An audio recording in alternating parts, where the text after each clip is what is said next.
Hello everyone, my name is Maricela Santana and today I'll be presenting on the Yakama Nation Sturgeon Restoration Project. The Yakama Nation currently has 10 million acres of ceded land and is managed by the Yakama Nation, and they have 1.3 million acres of reservation boundaries. The Yakama Nation includes 14 tribes that range from the Columbia River through the Cascade Crest and Moses Lake. The Columbia River Basin is in Washington State, and there are 250 square miles that extend through the Pacific Northwest and Canada. There are 250 reservoirs and 150 hydraulic projects, and that includes 18 major dams, including Dallas Dam and Grand Coulee Dam, which are located in Washington. I also provided a map here that shows there are 4 different types of tribal nations that reside within the Columbia River Basin, which includes Warm Springs, Umatilla, Nez Perce, and the Yakama Nation. And the picture on the right also shows the Columbia River Basin and the dams that are currently reside on it. There are several negative impacts on the Columbia River Basin, and hydraulic dams do cause negative impact on fish and wildlife populations, and also impact culture and tribal nations.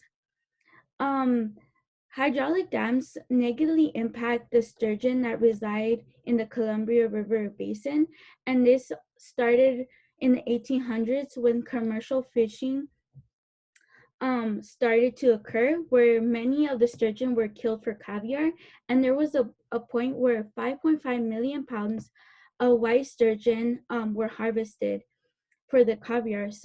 And then regulations were put into place to minimize the killing of sturgeon.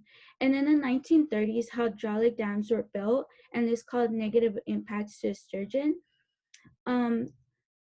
A lot of the funding for restoration projects was more geared to salmon, and a lot of the sturgeon were left out in restoring their population. And a lot of the sturgeon's eggs were impacted by this because there was a reduced amount of water flow because of the dams that caused the eggs to stick together and became an easier prey for predators. Now, the Columbia River Basin is holds big importance for tribal nations in Washington. David Boglet, who is a tribal member of the Yakama Nation, explains that the Yakama Nation first foods includes water, which is life, and salmon, which are important for the Yakama Nation. And also the Columbia River Basin is important because there's a lot of tribal members that go and fish for salmon, and it's part of their livelihood as well. There's also a place in Washington called Celilo Falls, which is an important area for tribal members.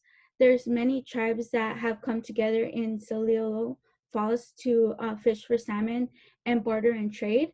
And this holds importance for ceremony, substance, commercial, and economical purpose. But unfortunately, because when the Dallas Dam was built, the falls was indicted, so it was harder for them to continue fishing because the falls was altered because of the dams. And here there's pictures of the Celilo Falls, and there's fishing platforms where Native Americans can fish, and then there's also another picture as well here. I'm then going to talk about the Yakama Nation's Sturgeon Management Project. In 2009, Donella Miller started the Yakama Nation-wide Sturgeon Management Project, and their goal was to restore healthy, harvestable population and fisheries for white sturgeon in mid-Columbia River and Snake reservoirs that were impacted by the dams. And since then, Donella released 91,000 sturgeon into the river, helping restore the population. And they do this by raising juvenile sturgeons and releasing them into the wild. Donella Miller also harvests caviar from the sturgeon, which helps helps the economy for Yakama Nation. This program is very important because it's important for conservation and restoration, the economy for the Yakama Nation, because they're getting the caviar, and it helps them create jobs as well.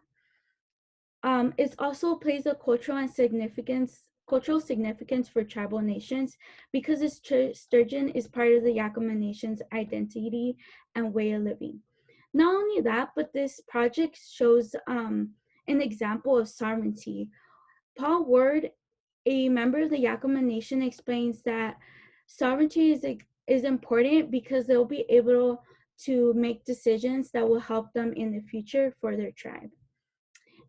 In the future, and presently, the Yakama Nation Sturgeon Management Project is being affected by COVID, but they're taking time to kind of stop the operation of harvesting caviar because they're valuing people's health, and they're able to wait and to harvest it later on, so it doesn't really cause a big impact to the sturgeon. But also there are a lot of efforts to remove 3 major dams in the lower Columbia River to reduce the impacts on salmon, orcas, and local environments. So there are policies and efforts to take away those dams. And I also have this picture here of Donella Miller, and she is, this is her Yakama restoration, Sturgeon Yakama restoration project where she's conducting. And there's also a hatchery located in an abandoned cornfield an hour away from the Columbia River. And here are my citations, and thank you for listening. Do you have any questions?